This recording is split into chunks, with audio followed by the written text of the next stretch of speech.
Hello, good evening, good afternoon, good morning, I guess, depending on your time zone.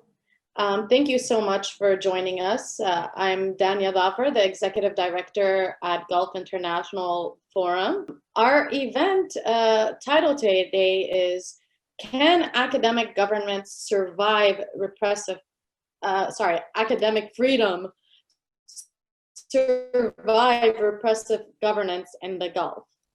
This particular event is significant for our institute in specific because it embodies the values instilled in our mission. We are in solidarity with Kylie Moore Gilbert and all oppressed scholars.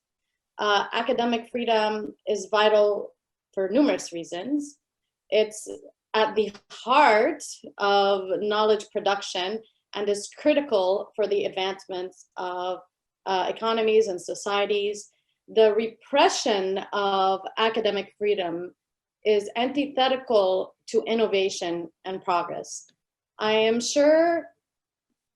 really actually unsure how any state can achieve its full capacity to innovate, produce the best policies, and have knowledge economies while simultaneously muzzling one of their most valuable assets, academics and intellectuals.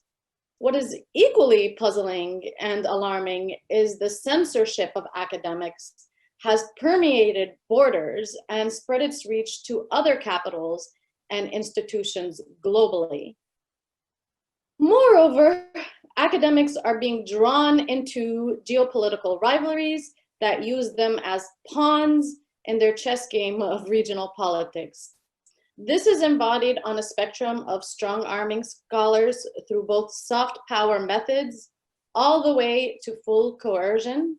One extreme example is the brutal mistreatment of Kylie Moore Gilbert, a British-Australian scholar of the Gulf, who was jailed in Iran on so-called charges of espionage.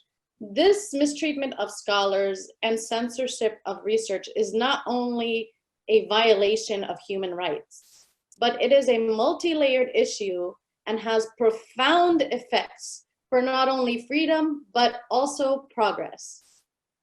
On that note, I'm very pleased to introduce this distinguished panel to address this issue more holistically. We have Dr. Courtney Freer. She will be moderating the event today. She is a non-resident senior fellow with us and a research fellow at the Middle East Center and at London School of Economics and Political Science. To underscore the importance of this topic, we have scholars from several time zones. Poor Dr. Moritz has come online literally before dawn. I think it's 3 a.m. where she is. So we really appreciate everyone's dedication to this cause. Without further ado, I would like to welcome our panelists and turn it over to Dr. Freer. Thank you so much, and thanks so much to the Gulf International Forum for hosting this event. I think we can all agree that it's a timely and important discussion about whether and indeed how academic freedom can persist as we're seeing more and more tightening of political space, particularly in the region that we're all here working on. And I think all of us who've done field work really in the past 5-6 years come back and having interviewed people who are now in prison, whether for ideas or for some other often political reason. And now, of course, we see more Western scholars being imprisoned with the case of Matthew Hedges in the UAE, with Kylie in Iran. So I'm really looking forward to this discussion. And so before we get started, I'm just going to introduce the panel. We have 4 fantastic speakers. The first is Dr. Jessie Moritz, who's a lecturer at the Australian National University's Center for Arab and Islamic Studies. She's been there since 2018. And works on revisions of rentier state theory, and is today going to be representing the campaign to free Kylie Moore Gilbert, her colleague. And so Jessie will shed some light on what happened with Kylie. We'll talk about the circumstances that led to her arrest, the trial, charges and the verdict made against her.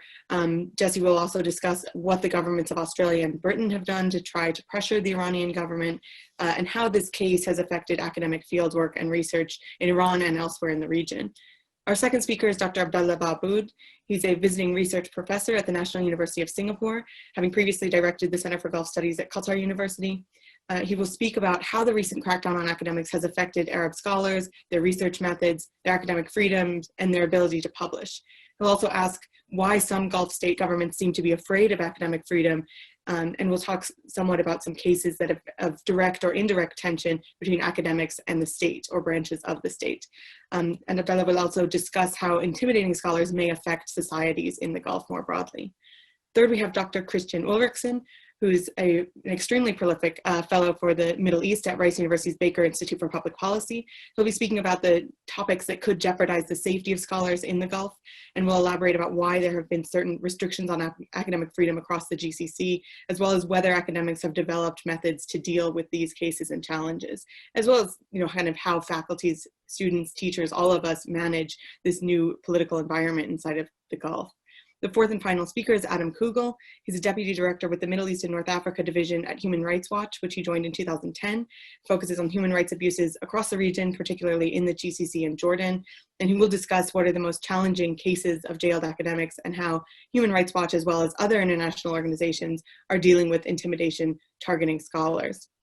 So each of these speakers will talk for about 10 minutes, and then after that we'll open up for Q&A. And if you have any questions that come to mind during the discussion, feel free to put those in the Q&A section of Zoom.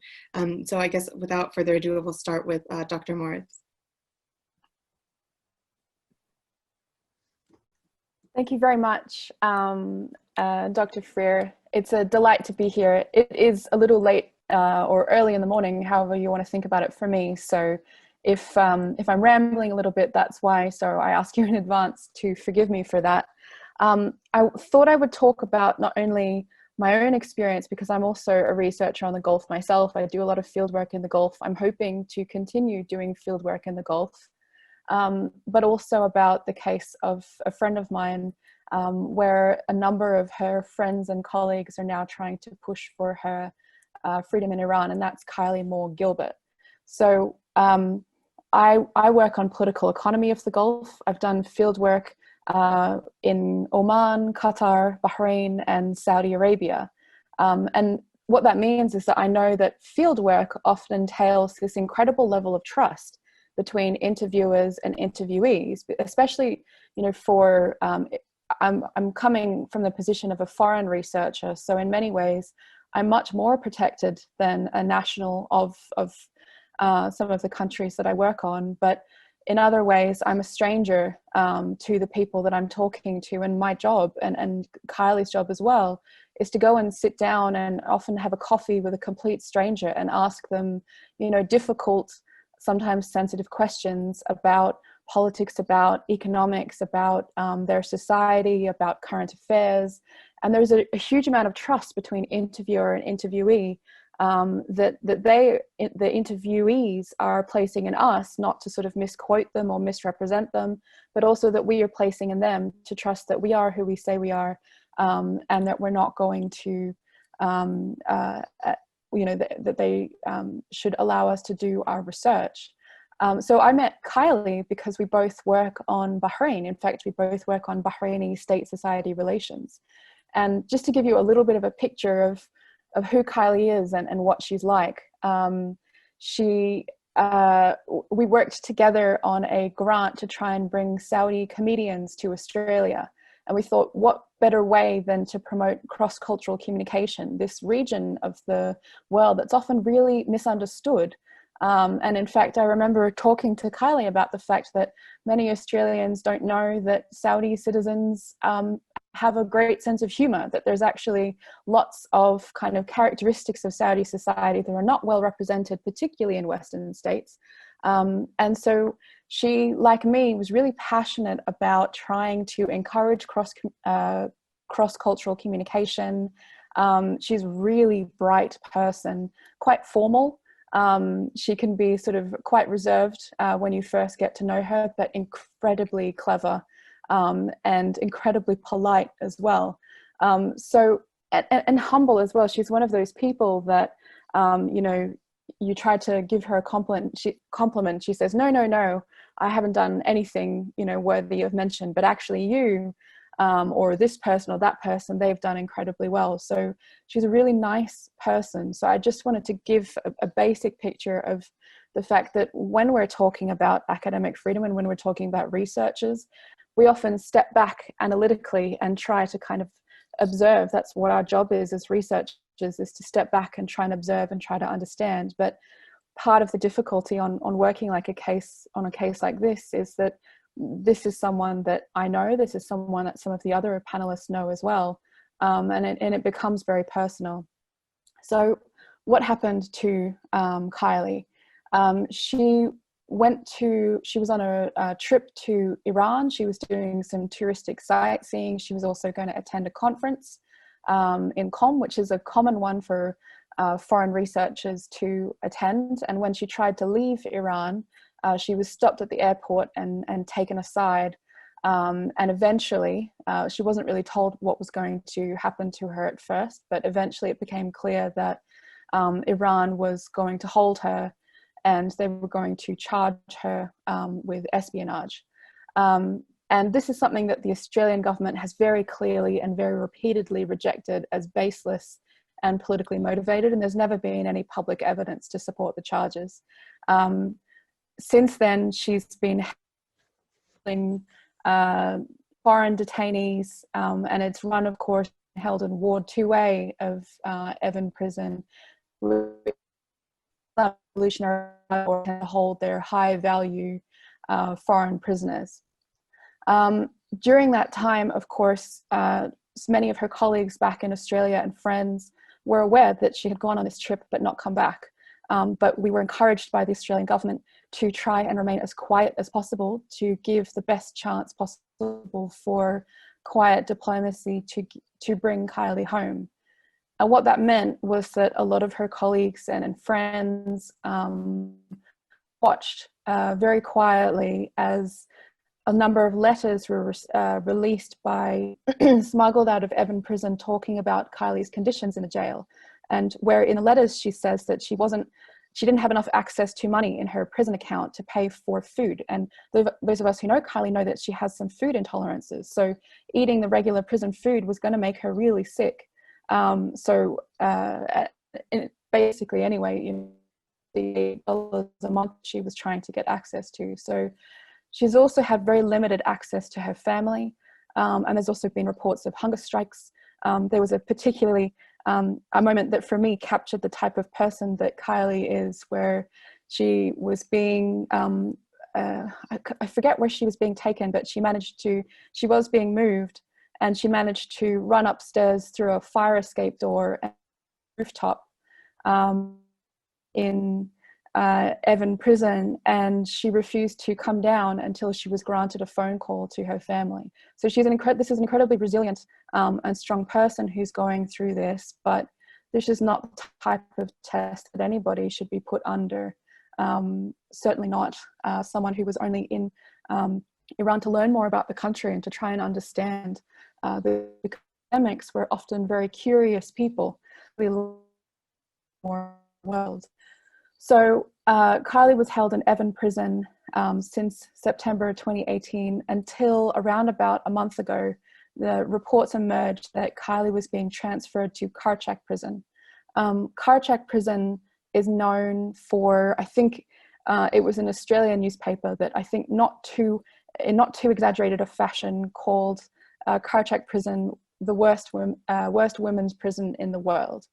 And there in Karchak Prison, we're really concerned as the friends and colleagues of Kylie that she does face kind of immediate sort of physical and mental health threats from both guards, inmates, from the conditions of the prison.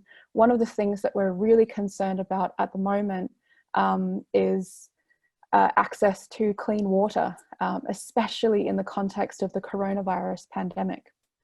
So there's one thing that I want to address about how all of this is reported and discussed, which is often that there's this question of, well, what was the academic doing in this country? You know, what kind of questions were they asking? How did they get themselves into trouble?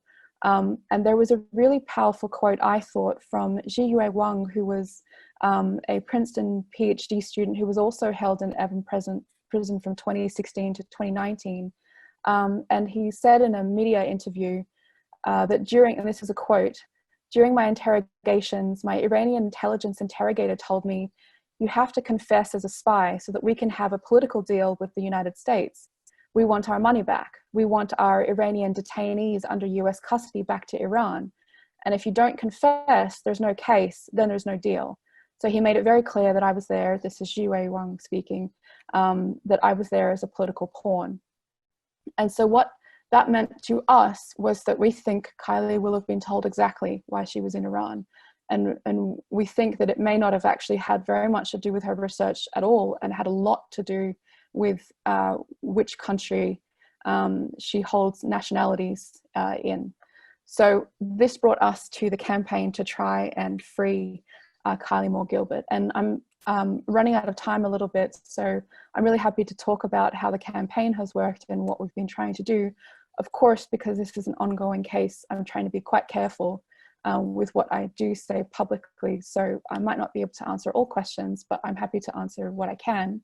And just to say that we're trying to push very hard and very specifically on the Australian government to do more, because what we do know is that as researchers, when we travel overseas, if we do get into this type of trouble, and that is increasingly the case, because I work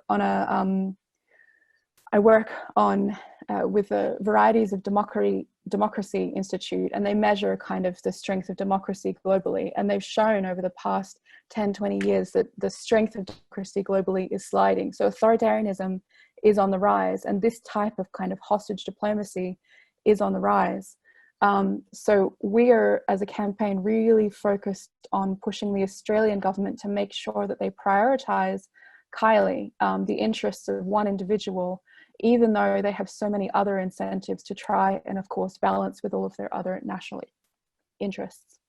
So I think I'll stop there. The one other case that I did want to mention is that, of course, Kylie is not the only foreign national who's held in Iran or in other Gulf states. Although I think the sort of the hostage diplomacy element is somewhat specific to Iran in the Gulf. So Fariba Adel-Kha is a Sciences Po anthropologist, and she's being held in Evan prison as well. Zhiyue Wang was held in Evan prison. I believe there are some participants here today who have their own experiences of this. So I'll finish up there and just, point out that unfortunately, depressingly, this is a global pattern that is increasing of reduced space for research, but also awareness that academics make for very good targets for this type of hostage diplomacy, because we are there by ourselves, but at the same time, if something does happen to us, we do have powerful institutions, universities, connected to, say, Western governments that will try and advocate for us. So I think it puts us in a uniquely vulnerable position when trying to conduct fieldwork and research in the Middle East. And of course, if we can't conduct that research, if we can't ask these questions, if we can't visit the region, then some of the stories from the region, some of the stories of kind of critical analysis of what's happening in these countries gets lost. So I'll stop there and pass on to the next speaker. Thank you so much, Dr. Moritz. It's a heartbreaking case, and you're also extremely cogent at any time, especially at 3 in the morning. So thank you for that. And we'll move on next to Dr. Baabood. Thank you, Courtney. And I will take on from what Jessie had just said, that this is a global phenomena, and it certainly is a global phenomena. There, academic freedom is suffering across the globe in many ways. There is an attack on higher education and higher education committees, regardless of their location, scale, or scope. And with kind of very bad consequences for societies everywhere. And you know, in our increasingly interconnected world, these attacks basically erode the essential global space where academics, students, researchers, and the public at large can come together and understand and solve the growing complex problems that are facing us all around the world. The assault on academic freedom in the Gulf in general, in the Gulf and the Middle East in general, is not unique, but it is more subtle and more extensive than maybe what is indicated in the headlines or the number of cases that we have heard. As we keep hearing that there are, of course, many cases of academics who've been tortured or imprisoned or hassled one way or the other, especially when they come from international countries and specialize in the region and come to study and help to understand the region. But also the students within the region and the academics within the region do suffer from that. And sometimes they are unheard of as well. Because their government is not behind them, they're not supporting them, and the media does cover up on that. Now, why is this? Why academic freedom is important? Obviously, I don't need to tell you that it is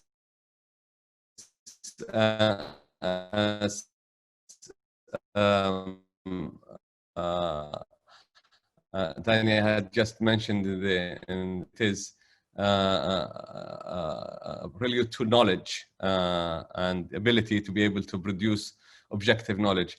But in the United Nations report, they focused on education in the Middle East and the region. And that report in particular concludes that knowledge in the Arab countries today appear to be on the retreat. And it's still continuing with its historic slide in an unattainable course. If the Arab people are to have dignified, purposeful, and productive existence in the third millennium, they need to change this. One important reason for this decline in academia, it's not the only important reason, is that decline on university campus and also on research and academia in general. As we have been witnessing in the Gulf, there is an ongoing government restrictions on content, on programs, class discussions, on research projects, and student activities, workshops, conferences, campus demonstration, and also on university governance and promotion. This repression, if you like, by governments is not only limited to, or by the state, it's not just limited to governments. It's also done and carried out by private groups sometimes in the universities. Groups that sometimes support the government or are of some certain ideological leaning that opposes some kind of academic freedom that discusses things that they are not permitted within their ideology.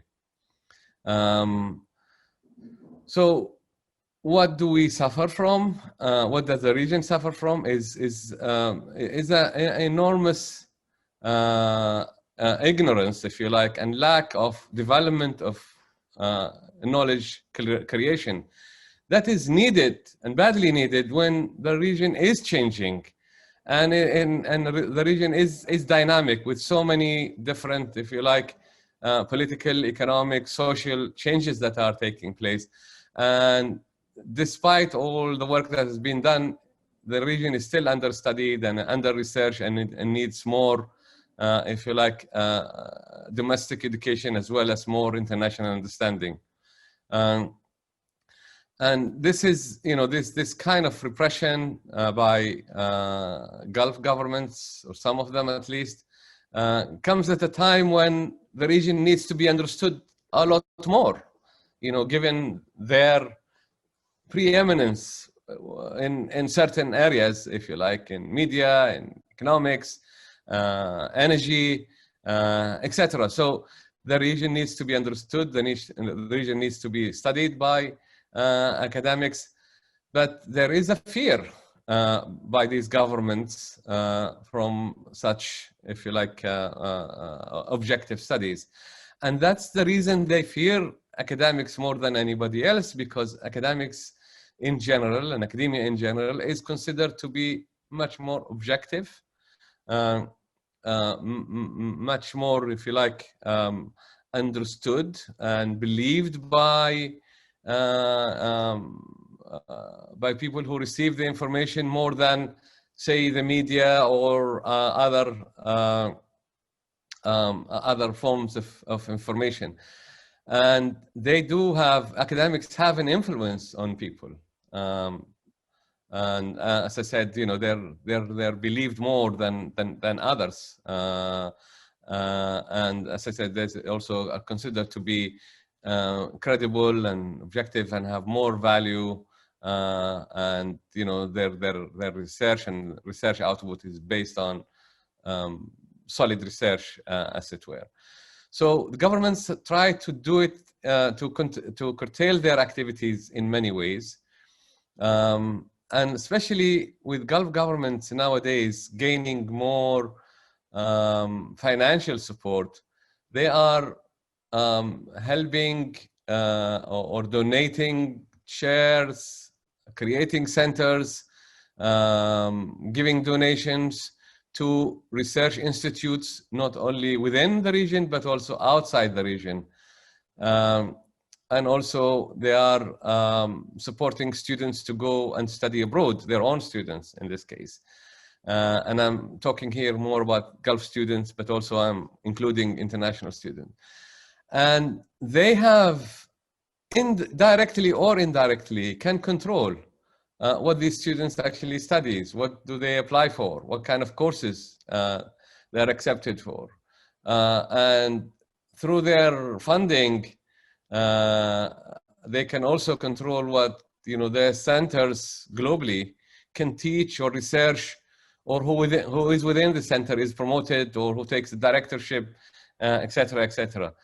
So they are not only controlling academia and academic freedom within their own societies, within their own universities and countries, but also they have been able to extend that beyond their own boundaries. And this is really a serious issue, where it limits the ability of the researchers of what to study, and how to study it, what kind of methodology they can employ, because you cannot, and nowadays personal interviews become much more difficult. And also you cannot carry out surveys and stuff like that. So they are really limiting everything. They are limiting the choice of the courses, the content of the courses, the teachers, the supervisors, what you can study, and how you can study. And they have been intimidating scholars, locally, domestically, and globally. And there are so many beyond, the international names that we have heard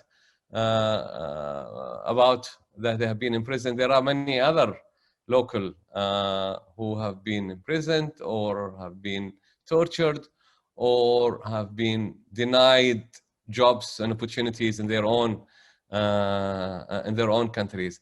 And nowadays, it's become so difficult to study topics that are considered sensitive, as it were, like politics, religion, some cultural issues, sex education, gender issues, some of these courses have become taboos, and they're not encouraged by academics and by universities to study them. And this has created, and I'll end here because of time as well, this has created another layer of self-censorship, where people have become worried about their lives and their future and their families, and they have become self-censored. So the level of knowledge that these academics were supposed to produce, were supposed to help their own societies, but also the academics that come from abroad, that can see the region and understand the region and come up with other ideas, that level has gone down. That interaction between the domestic and the international is lost. So basically, there has been a total control of the narrative, the total control of knowledge, and these governments only want to produce their own narrative and their own knowledge, and only if you subscribe to that you are then recognized as someone who can be promoted in the university cadre, as it were, or become a dean or president or vice president of the university, or even get a job at university. So academia is largely suffering because of these policies, and domestic academics as well as international academics have been paying the price for this. And I will end up here, Courtney, and move to the next speaker if you like. Thank you so much. I was supposed to be watching the time, but I was so interested in what you were saying, and I think you've raised a lot of good points about how this isn't just censorship coming from governments. It's self-censorship. It's censorship coming from institutions as well. So thank you for that. And now we'll move on to Dr. Ulrichsen. Well, thank you again for putting together this panel. It's an incredibly important set of issues. And I'd just like to begin by just emphasizing and endorsing everything that Jessie spoke about in terms of Kylie. I actually met Kylie in Australia, in Melbourne, in 2016. When I was actually asked to lead miles from where we are today. And Kylie was one of the most attentive people that day. We spoke afterwards. She had, I think, was in the process of doing her research in Bahrain. She was well aware of the sensitivities involved, but in terms of how to conduct research in a responsible manner for all parties. And she was also, and I hope will remain to be, one of the most passionate people about the Gulf and the Middle East that I've ever met, in terms of taking the time to interact with people, not just with narratives, with learning the languages. Her dedication was absolutely incredible to behold. And so the thought of what she's going through, partly because of her passion. I mean, she went to Iran to engage in conference. I mean, a lot of us wouldn't necessarily, that'd be a step too far for many people, but she was so passionate that she wanted to do it. And so, I mean, this is a really tragic case. And in terms of academic freedom, this is, I think, the third major case in 4 years. We had the killing of Giulio Regeni in Egypt, the Italian PhD student from Cambridge, in 2016, which I think really caused a lot of people to consider the level of risk that students were being had now to shoulder. And then, of course, we had the Matt Hedges case in 2018, and actually Kylie was arrested as Matt was entering, I think, his 4th month in solitary confinement in the UAE. And I know for a fact that some of Kylie's colleagues in Australia watched the campaign to sort of build support and pressure the British government to do more about Matthew Hedges. They watched that very closely to see what lessons might be applied for Kylie's case. I think what I would just say there is that the UAE, unlike Iran, is a British partner, not an adversary. And the UAE ultimately, I think, made the calculation that they had more to lose in terms of soft power and in terms of the educational an academic outreach they themselves have made, as Abdullah Baabood just spoke about. And so I think in that respect, pressure on the UAE government, once it was made public, was more successful in bringing about quite a speedy end to Matt's ordeal, from the moment that Matt's family went public to the moment of his release, albeit after being given a life sentence for spying, which was completely baseless and unfounded. It was only about a 6-week time period. Of course, the common issue with Kylie's case and Matt's case was that in both cases, the government, the Australian government in Kylie's case, the British government in Matt's case, urged the family to keep quiet. And only after a period of extended time, when the diplomatic approach seemed to have failed, did the families choose to go public.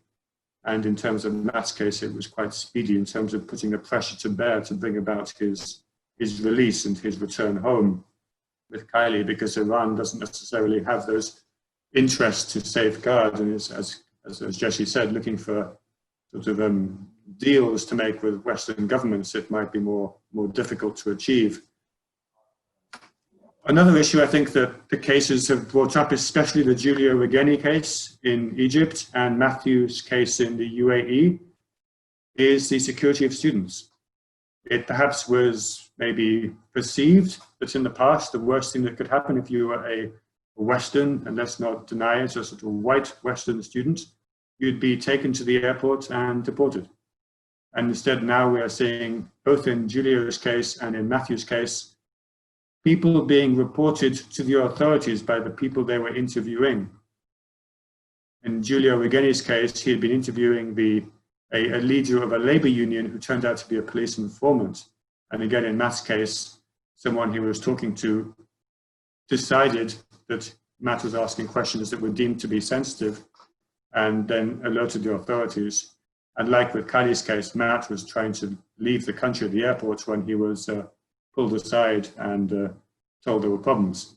So this has also forced us as academics and at universities as administrators to reconsider the levels of risk that students are now being, in fact, not being asked, but will have to assume when they're doing field research in Egypt, in the UAE, in Turkey as well.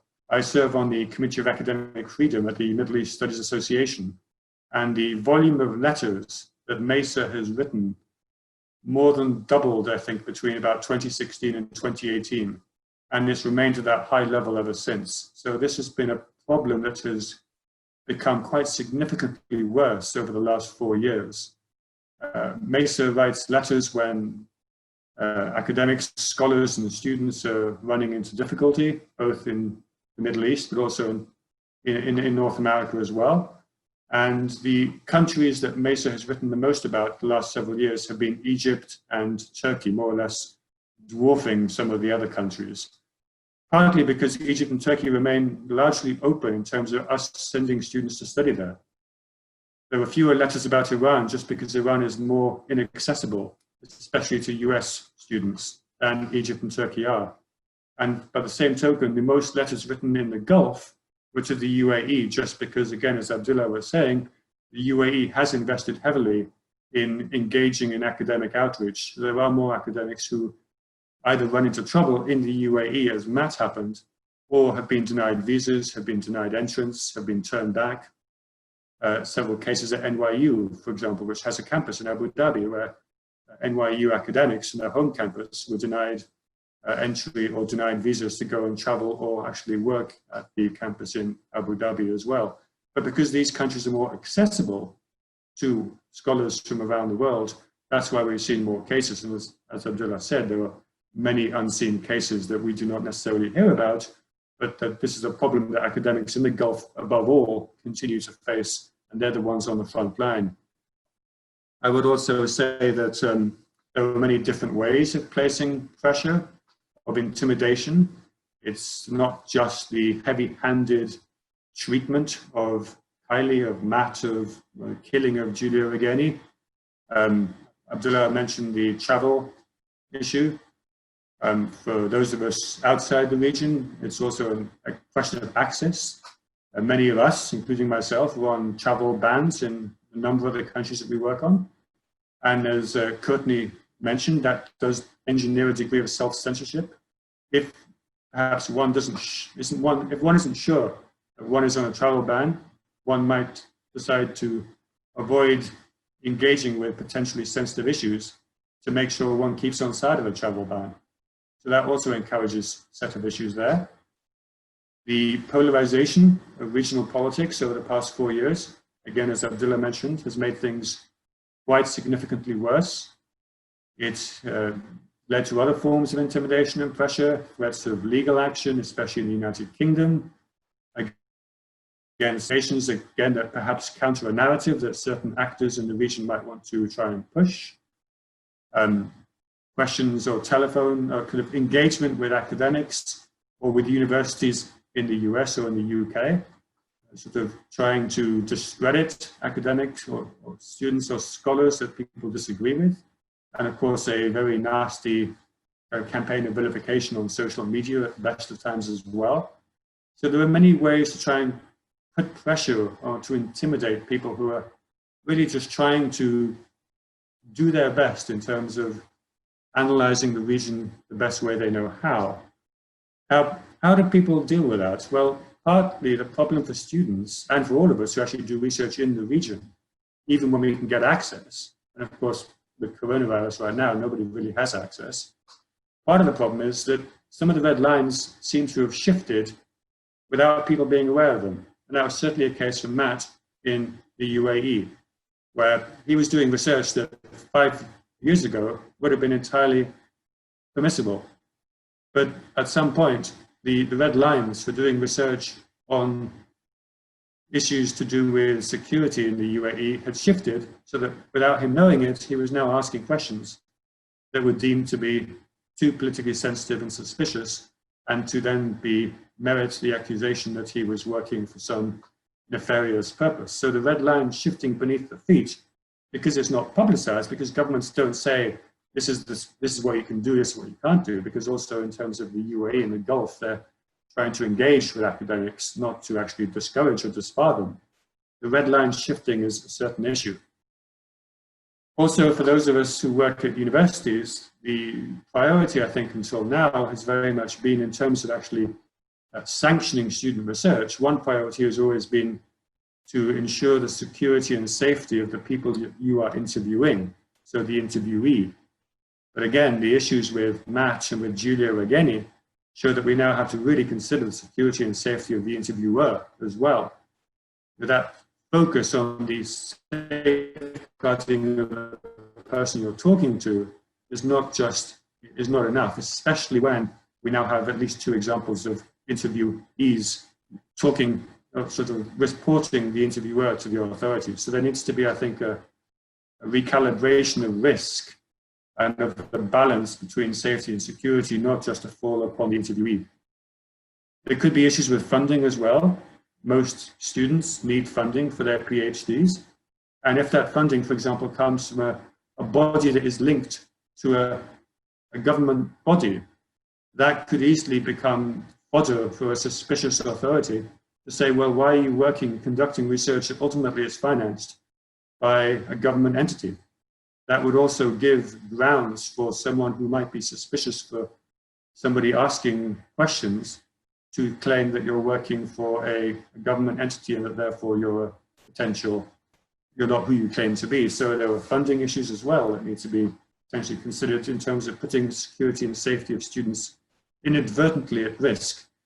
And as was mentioned just now, it definitely feels that scholars and students are sometimes on the front line just because they are in the region on their own and they are vulnerable to their intentions being taken completely out of context and used for whatever political means their host country decides to do so.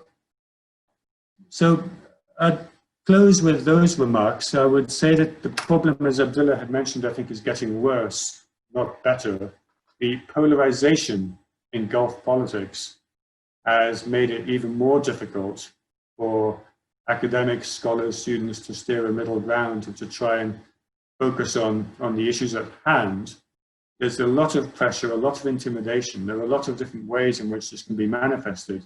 And it sometimes takes cases as horrifying as Giulio Begeni's case, as Matt Hedges' case, as Kylie Moore Gilbert's case, for us to then suddenly reflect on that balance of security and safety, because of course now we're all online, virtual world. That brings a whole different set of issues. Yes, we could do interviews on Zoom, but that brings into question then on apps, on kind of voice apps, but then are they then subject to surveillance? Does that then add further questions for the interviewee of their security and safety?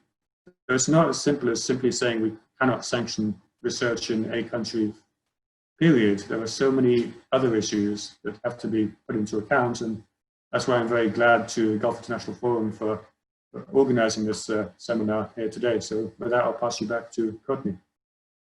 Great, thank you so much. You raised, again, a lot of points for discussion. And now we'll turn over to Adam Coogle. Hello, everyone.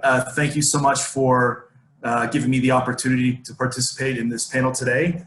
I haven't met the other panelists before, but I do recognize some of them, including Dr. Kristian, who I see on Twitter receives some of the same attention from Saudi trolls that I do on my Twitter feed. So really nice to meet all of you. And I just want to echo everything that my fellow panelists have said so far. You know, I think that this is a really interesting and important topic to address, particularly at the current time.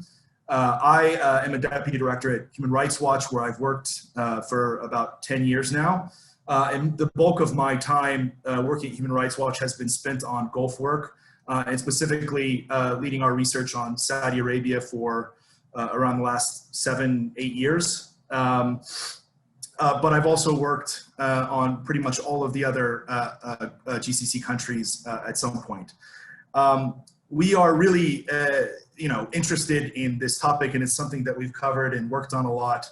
And the reason is, you know, you've seen over the past decade or more a real outreach, as the other panelists mentioned, by these countries to establish academic programs, academic exchange programs. There's been massive efforts to attract sort of well-known name brand universities in Europe and the United States to come and open branch campuses in these countries. You know, and that has really happened. I mean, you have in Qatar, you have Georgetown, Texas A&M, many others. In the UAE, you have NYU, Abu Dhabi, you have Sorbonne. And, you know, I know Saudi Arabia, I can say firsthand, I know Saudi Arabia is trying to also get into this game by establishing joint study programs with US universities. I've had faculty members at US universities reach out to me in advance to talk about it, because they know that these discussions are actively going on. And, you know, there's a sort of exchange that goes on in these relationships whereby, generally speaking, these universities get to open branch campuses and have study abroad programs. They also, generally speaking, probably receive fairly large donations by these governments to have presences there. And the Gulf countries, what do they get out of it? Well, they get, you know, the opportunity to go and say, look, you know, we are open and we are tolerant and we respect academic freedom, because if not, you know, how would NYU Abu Dhabi be in Abu Dhabi, right? We are open, we are tolerant, we are reforming, and we are looking outward. And they use that, you know, as positive public relations messaging, as a way to attract investment, as a way to attract opportunity. And I think that these countries see these investments as major parts of their soft power strategy. And that's actually not a matter of opinion. I mean, that's something they've said very directly in their documents. If you look at the Saudi Vision 2030 plan, there's language on this, and the UAE development plans have this as well. So, you know, these are the dynamics of the relationship. The problem, the issue that they run up against is the fact that, unfortunately, in the Gulf, including Iran, none of these countries have records of respecting the right to free expression. In fact, they have really nasty records of not respecting the right to free expression. In nearly all of these countries, there's an array of terrorism laws, cyber crime laws, very vague provisions about harming national unity, national security, I can speak in the Saudi case. In the terrorism law, there's a prohibition on criticizing the king and crown prince, which is classified as a terrorism crime. And all of these countries do not allow free expression, which is a problem when you're talking about, academic freedom and the ability of academics to come do research in these countries, or for local academics to do research in their own countries that, may be challenging or may go against national narratives. And when we've done advocacy with some of these cultural institutions and universities that go to Gulf countries, one of the principal arguments that they make is, it's better if we engage, it's better if we go there because, we'll have a positive effect on those countries. When those countries see that, we respect freedom of expression, academic freedom, it maybe will impact their societies and may benefit them, and they can see, this is, these are the values we project and maybe spread those values. Unfortunately, if you look at practice, and we have over many years, the influence tends to work more the other way, whereby these institutions, instead of standing up for academic freedom, they tend to instead be influenced by these governments' proclivities to restrict expression and to either go along with it or to even, in some cases, actively support it. I think, I have to say the real case study on this particular one is probably NYU Abu Dhabi, and that's probably the institution that Human Rights Watch has the largest body of work on. And as many people know, they have a campus that they've built in Said Island in Abu Dhabi. We started our work on Abu Dhabi actually around labor issues, right, and mistreatment of migrant workers. We produced reports in 2009, 2012, 2015, discussing how migrants were subjected to an array of abuses, including document confiscation, passport confiscation, non-payment of wages, recruitment fees, contract replacement, and many other abuses. Now, this is important to this discussion in the sense that when we did advocacy with NYU Abu Dhabi on this, they rightfully said, yes, okay, this is a problem. They went and negotiated with their government partner an agreement that, stating essentially that, these workers will have, the workers working on the Abu Dhabi campus will have certain protections. Unfortunately, I think that agreement was signed around 2012-13, if I remember correctly. Unfortunately, we continued to do research in the country, and we found that those same workers were not actually receiving those protections, and that these promises made by the state to the university were not really worth, the paper they were printed on. And I think that goes for promises of academic freedom too. In terms of just NYU Abu Dhabi, we've had, if you look at their global mobility report, which was leaked, their 2016 global mobility report, which was leaked and reported on in various publications, among the students, faculty, researcher staff, and other academic support staff who applied to study at NYU Abu Dhabi between 2009 and 2016, 105 were rejected by UAE authorities. And while some of these may not have to do necessarily with issues of academic freedom, I think that they are important, and the university's response to these incidents is even more telling. For example, in 2015, when a professor of sociology at NYU AD, Andrew Ross, who had been involved in opposing the NYU AD project in New York, when he attempted to go to the UAE, he was unfortunately denied entry. And as far as we know, the university didn't say a word about it. In 2017, the journalism faculty at NYU said they weren't going to send anybody to NYU Abu Dhabi after 2 of their colleagues were denied visas to go there. We don't know exactly why, but it appears as it might be because both of them were from Shia backgrounds. And in that case, the university also likewise was silent.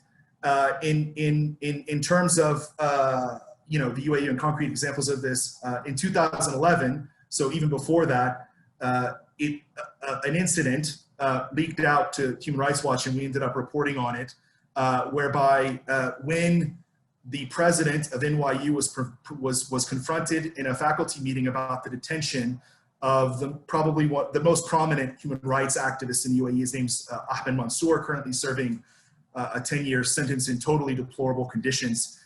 During his first arrest in 2011, when the president of the university was confronted on this, he essentially, to the faculty, adopted the state's narrative that he wasn't an activist and that he was actually a danger to national security, which of course couldn't be further from the truth.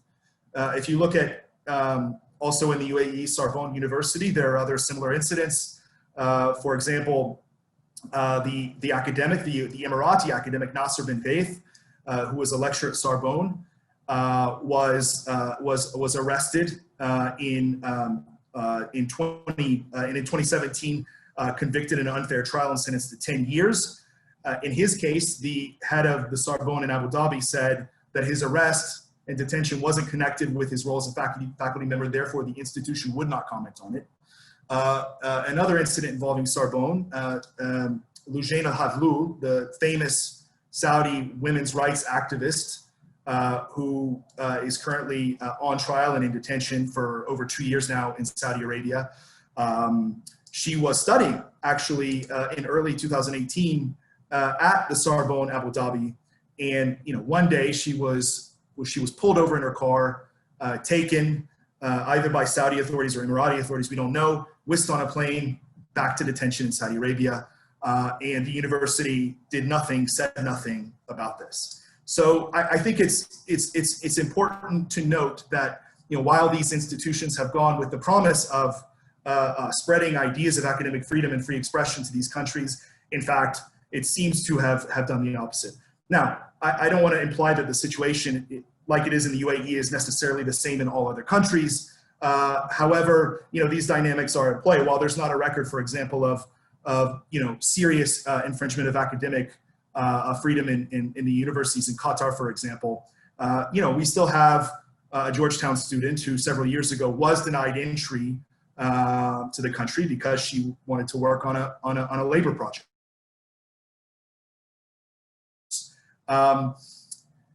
So I think it's important to note that what we've seen from universities and cultural institutions who go there and make this deal, we've seen sort of dynamics of that also reflected in the way governments, other governments who purport to be rights-respecting governments, deal with countries in the Gulf. So, for example, European countries in the U.S. have said very little, unfortunately, about major crackdowns of free expression that have taken place in the Gulf over these last couple of years in nearly all of the countries.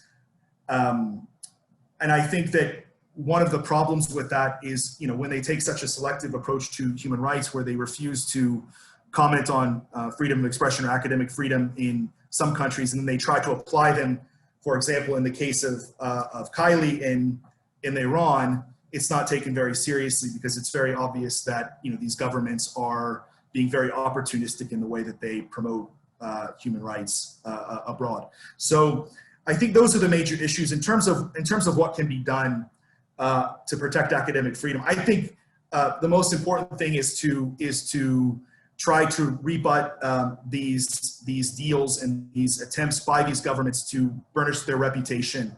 And so, I think it's not merely a matter of protecting academic freedom.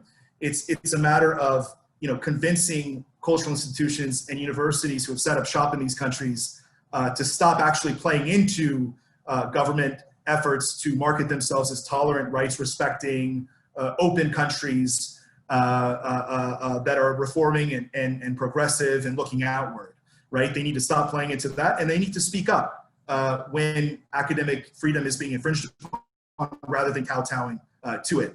I think another really important point that I just want to bring up in closing is over and against these arguments that having a presence in these countries and spreading important values and rights-respecting values. If you look at the actual record of respect for basic rights in these countries, since those institutions went there, 10 years ago, 15 years ago, in almost all cases, the situation has deteriorated immensely and gotten worse.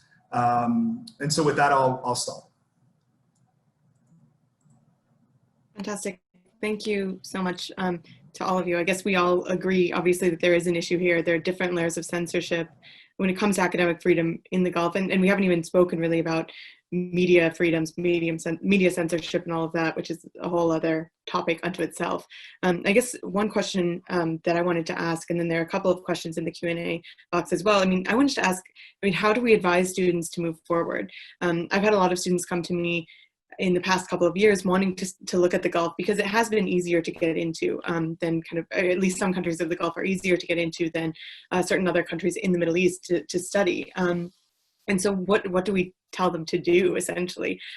Just not to bother? Or, I mean, it's kind of difficult to know what the future for Gulf studies is, obviously, but I mean, how are we supposed to be responsible, but while also hoping to generate new scholarship on the region that we work on?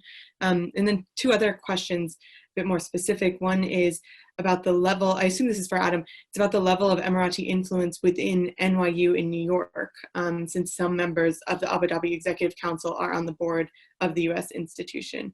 And I think this kind of goes to a broader issue of, especially now, academic funding is really difficult to come by. So it's more and more difficult for universities to turn down funding from Gulf governments. So kind of how do we move forward on that? Another question in the Q&A is, academia in the West has an impact on legislative branches. Do you think they can pressure legislators or the executive branch to intervene? So I'll leave it to the panelists. I don't know, Adam, if you want to start. Yeah, sure, I'll start. Look, in terms of influence of NYU more broadly, you know, I don't know for sure. We do have links with some of the student groups and some of the faculty who have been sort of organizing over the years actions to oppose the NYU AD project, as well as to call attention to the labor abuses there. And they've raised concerns about this issue, but the truth of the matter is the NYU deal with the UAE is secret, and we don't know exactly. I think that there was I want to say a 50 million, that there would be more. Further donations have been made, and what kind of influence that necessarily buys them. But it's certainly a matter that's of serious concern to some of the student activists, I can tell you that. Who else wants to jump in on the other questions?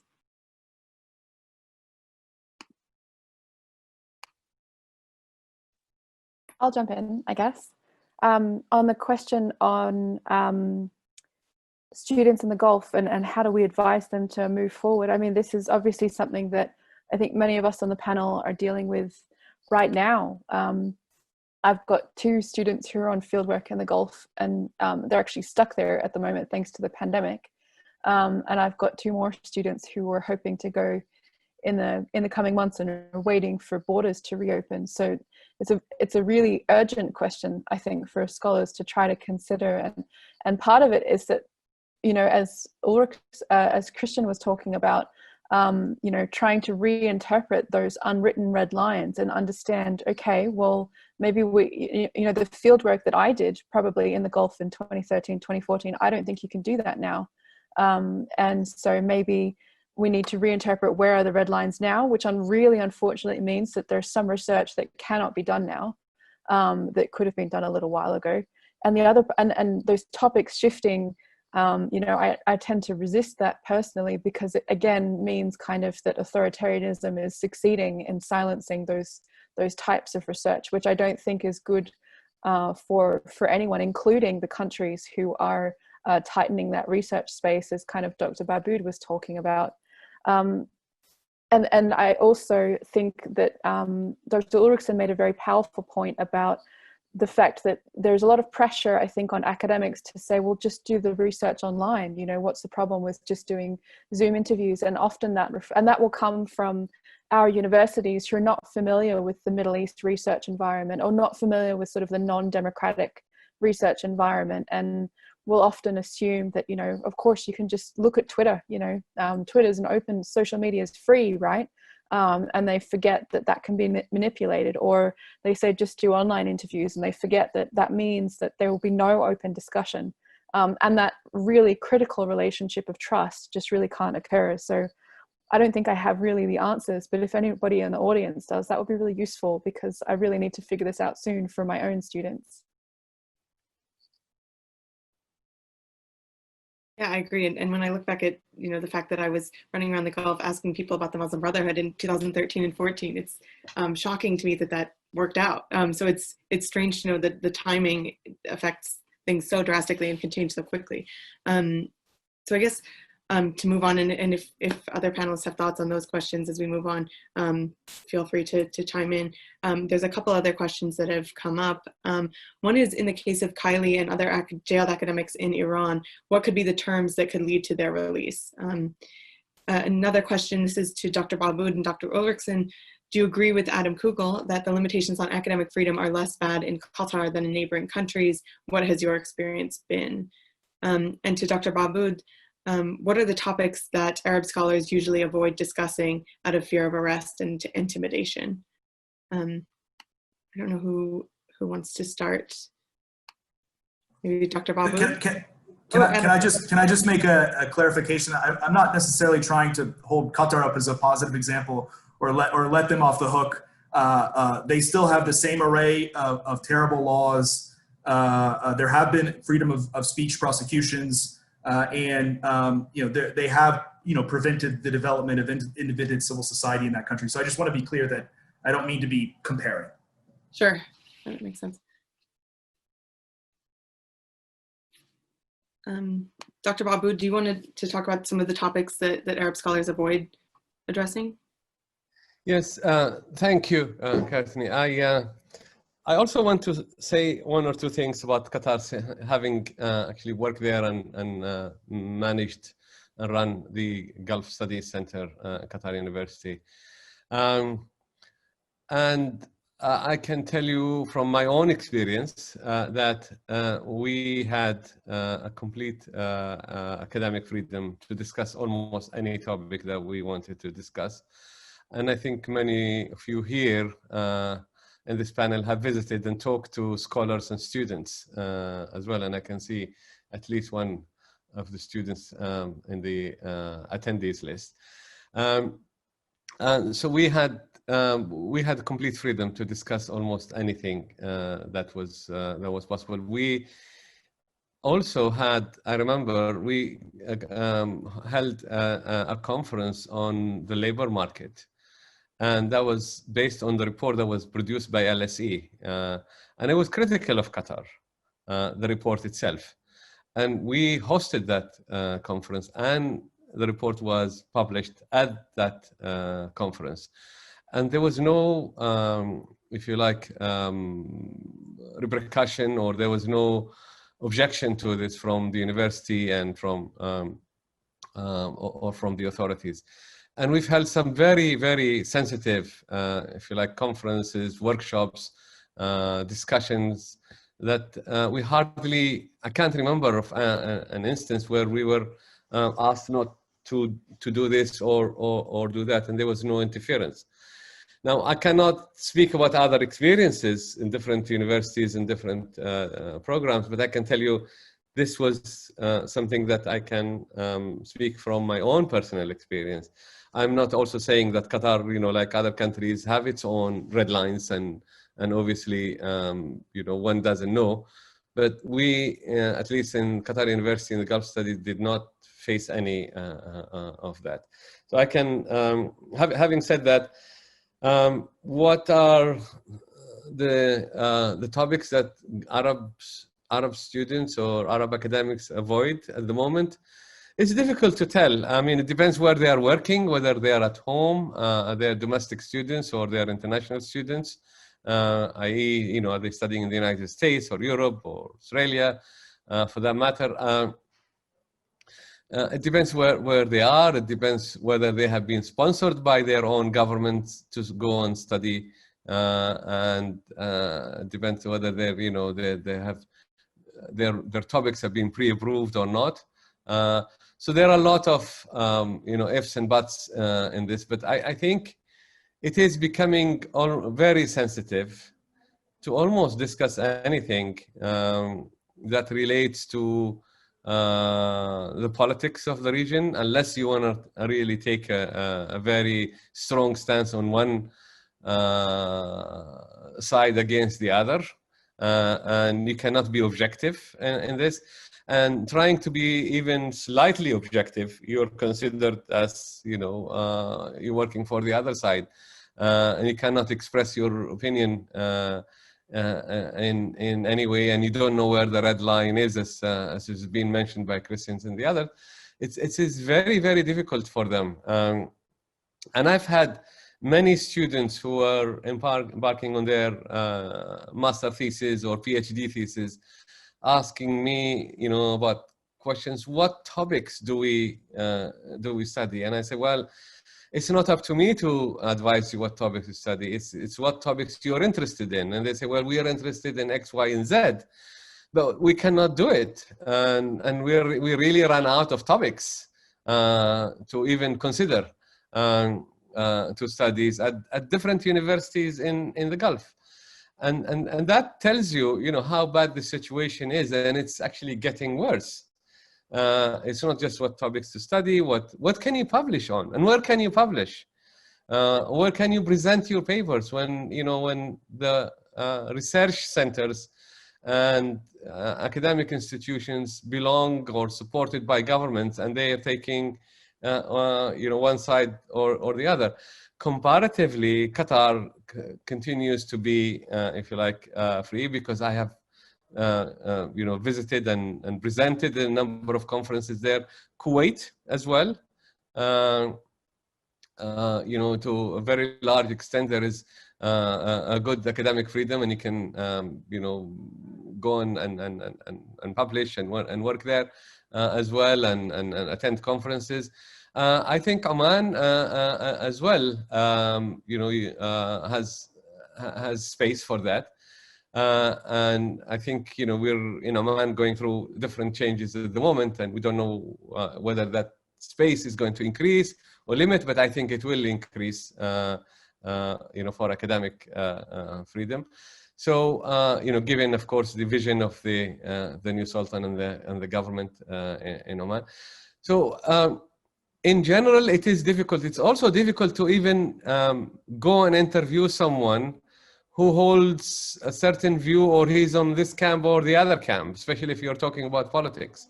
And if, you know, if you are trying to argue something that's against them, they will refuse even to meet with you, especially if they consider that you are taking a different position in this polarized and fragmented region. So the Gulf crisis itself and the polarization that is taking place within the GCC states and between them in Iran, there is no middle ground. That middle ground has been lost, and that's where academics find themselves, and that's where they, you know, try to kind of push the boundaries a little bit, but the boundaries have been closing down on them, and now there is not just a fear for, you know, getting the information, but there is a fear, as has been mentioned, about their lives, their security, their safety, and their future.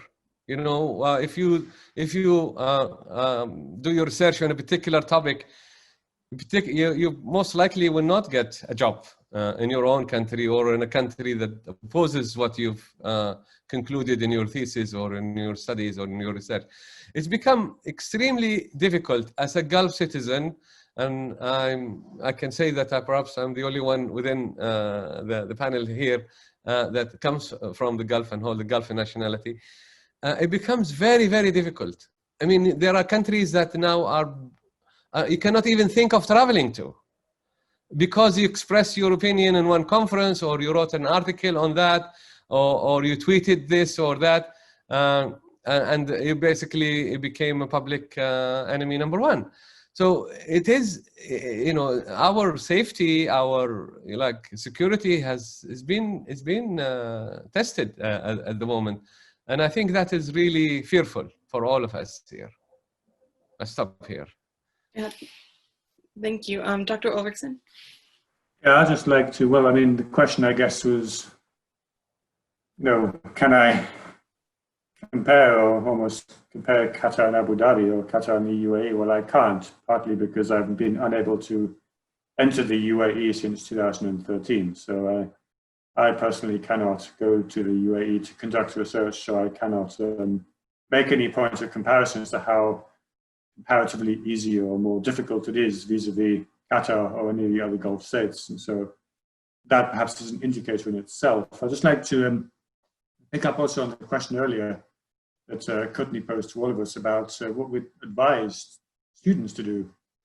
And again, I think we all need to be, all of us, faculty, administrators, and students need to be more realistic about what can or cannot be done, and perhaps to err on the side of caution, at least in terms of the portion of field research actually done in the region itself. That's not to say that issues and topics cannot be widened, but that some of the other research has to be done in different ways. And could include talking to diaspora communities, could include meeting people in third country locations at conferences, scheduling interviews there. I just think we all need to be more aware of the risks. And of course, that does run into what Jessie talked about. We then self-censor in terms of advising students or advising ourselves not to look at potentially sensitive issues just out of abundance of caution.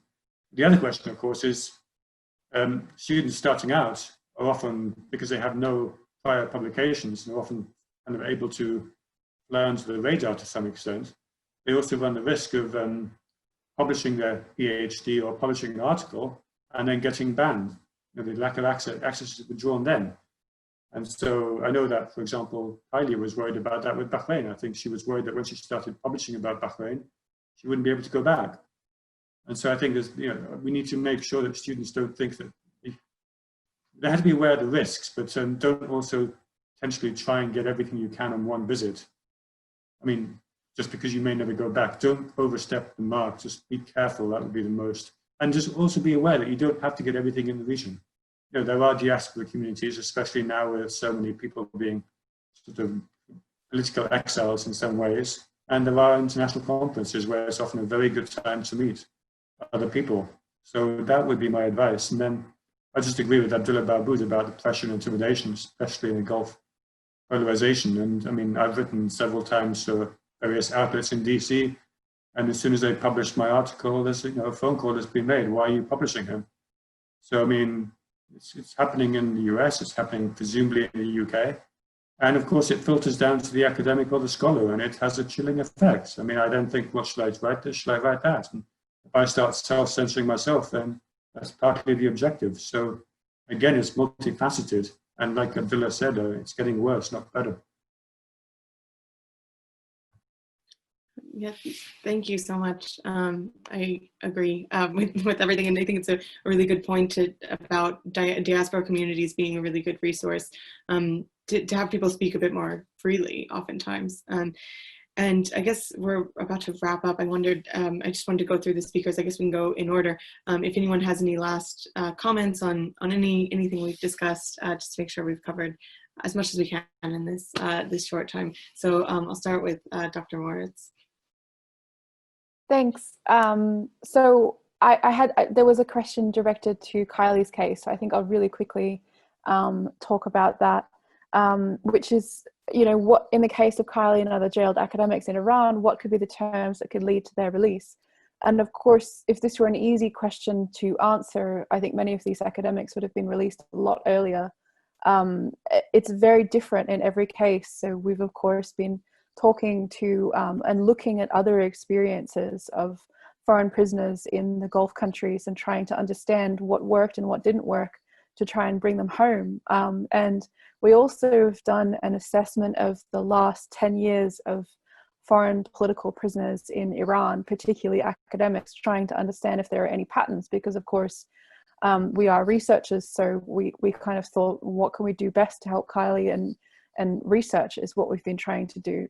And so we've noticed some particular patterns, which will be no surprise to anyone who's been through one of these cases. And one is that Iran and countries like this, and I'm really specifically talking about a case of hostage diplomacy. It's a little different to being picked up directly for your research, but Iran does tend to signal what they want. It might be public, it might be private, but they do tend to make very clear what they want in exchange for that individual.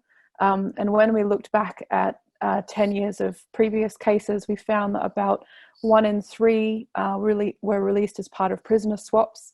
About 1 in 2 entailed some type of payment, and either cash or in kind. Many of them were likely through third parties. Sometimes there seems to have been an impact from sort of direct humanitarian appeals for clemency, usually for Iran dual nationals rather than pure foreign nationals, to Supreme Leader Ali Khamenei, who was of course holding the strings here. It's not one of the challenges with Iran in particular is that sort of state within a state situation.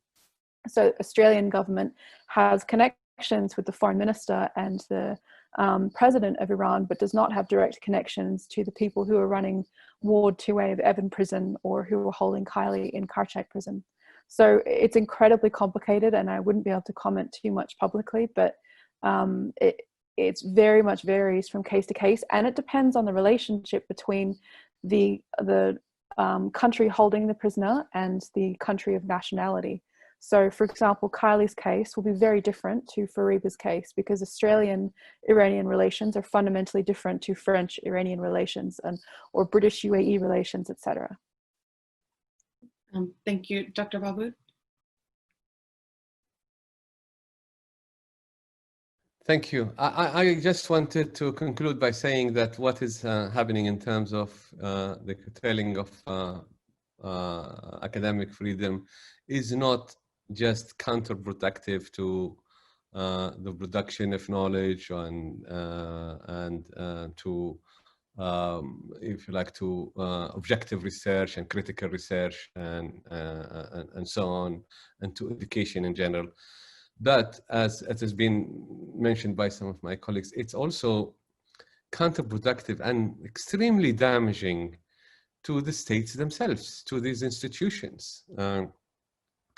They've been trying very hard to kind of build this public image of being liberal states, of being progressive states, of trying to, be more accommodative and to, different ideologies or religions, etc.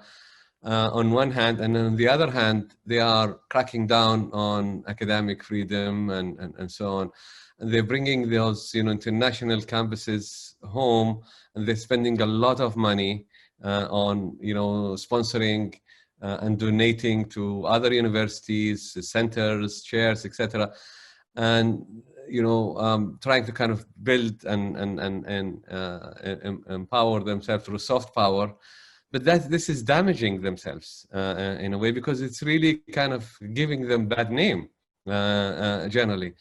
And, there is a lot of spending that is taking place recently in the Gulf and establishing Gulf research institutes, centers within the Gulf and outside the Gulf, with lots of money has been, splashed on in terms of, publication, conferences, events. But instead of, gaining, traction, people started to realize that this is very much, one-sided, and there is no academic freedom, and people are, staying away, etc. So basically, the whole idea is that why do all of this, and why spend all this money in this, big academic institutions, whether it's domestic or international or research center or donating internationally, when you are doing exactly the opposite by harming yourself, by harming your reputation, by undermining the whole ethos of like academic freedom, and also of being a progressive, liberal states that you want to project. So I'll end here. Great, thank you. Dr. Ulrichsen, final comment. Well, I'd just like to end by expressing my appreciation to Jessie and to Kylie's friends and colleagues in Australia for the way they've put Kylie's case up it's just sort of given it prominent attention over the past month, and for the way they've handled it. And I'd just like to say that someone who knows Kylie, I just want her to be freed and back home in Australia with her friends and family as soon as possible. So I'd just like to say thank you to Jessie and to your colleagues for doing this and for the way you're doing it. Absolutely. And Mr. Coogle, any final comments? Yeah, I just want to say, in terms of how we address the situation of limitations of academic freedom, jailed academics, and so on and so forth, primarily in the Arab Gulf states, less so in Iran, I think it's important to keep in mind these are countries that really do care about their public image. I mean, if they didn't, they wouldn't put so many resources into trying to bolster their images, partly through, as I mentioned before, these deals that they make with famous universities to come set up shop there and to project an image of openness and tolerance.